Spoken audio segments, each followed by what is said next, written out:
What's up mga kaluto? For today's video, gagawa tayo ng nilagang tuhod ng baka.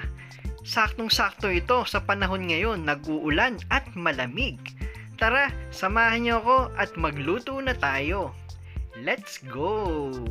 Siyempre, unang-una, magpainit tayo ng pan. Ayan, malalim na pan. So kapag mainit na, lagyan natin ng konting mantika. Dahil dito natin igigisa yung ating black pepper, no? So pamintang durog. Mas maganda kapag lumalabas na yung aroma niya. Saka ninyo ilalagay yung ating tuhod ng baka. Ayan, mas mura yan kaysa doon sa beef shanks. Ayan. So isa-isahin lang natin dahan-dahan baka tumalsik yung mantika. Ayan, so nabili ko nga pala itong tuhod ng baka sa halagang 125 pesos lang. So, good for 3 servings na yan. At malalaki yan. Meron pang bone marrow. Ayan. So, kapag medyo golden brown na yung ilalim o medyo brown na, baliktarin na natin. Ayan. Alright. So, hintayin nyo lang ulit mag-brown o mag-dark yung color ng ating meat. Then, lagyan natin ng tubig. Alright. So, pagkalagay ng tubig, lagyan natin ng pampalasa ng asin.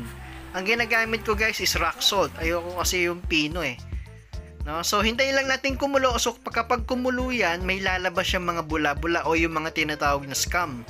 Yan yung dumi ng karne, no? Malansa yan. At yan rin yung isa sa nagpapalabo ng sabaw natin.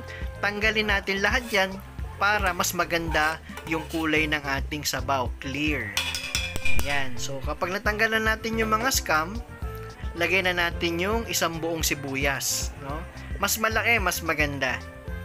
Then, takpan. So, hintayin nyo lang siyang lumambot, no? Sumingaw. So, kapag malakas na yung pressure, tanggalin na natin. Mga 30 minutes, guys, no? So, kapag okay na siya, ayan, ganyan na itsura niya. And, tusukin ninyo ng tinidor kung malambot na yung karne, no?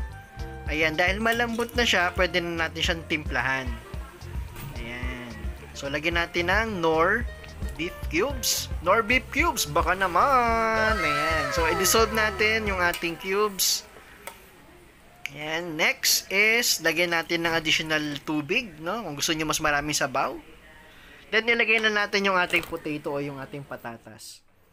So, hintayin lang kumulo hanggang sa lumambot yung ating patatas. Pero, syempre, tikman nyo muna yung ating sabaw. Kung okay na yung lasa, kung natatabangan pa kayo, pwede nyo naman lagyan ulit pwede nyo lagyan ng patis. Ayan. So, dahil nga medyo matabang pa, dinagdagan ko siya ng patis. So, next, hintayin nyo lang kumulo hanggang sa lumambot yung patatas. So, kapag malambot na, ihilagay na natin yung ating mga gulay. Yung ating Baguio beans. Ayan. At yung ating repolyo. No? Pwede rin Baguio pechay. Kaso wala akong nabili. Ayan. Then, takpan nyo, tapos patayin nyo na yung apoy para hindi ma-overcook yung ating mga gulay. So, eto na. After 1 to 2 minutes na pagkakatakip, eto na siya guys. Ayan, grabe naman yung bone marrow. So, tingnan nyo yung gulay natin, green na green pa. Ibig sabihin, hindi siya overcook. So, let's go. Maghain na tayo. Ilagay na natin sa bowl. Tingnan nyo naman yan guys. Yun, napaka-healthy niyan. Hindi, joke lang. Ayan. So, lagyan na natin yung sabaw.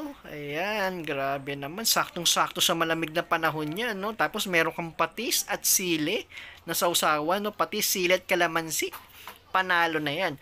So, guys, kung nagustuhan nyo yung video na to, syempre, huwag mong kalimutang i-heart, i-follow, and i-share itong video, no? And i-comment mo na rin kung taga saan ka para alam ko kung saan umaabot itong aking video. So, maraming salamat sa panonood. God bless, mga kaluto.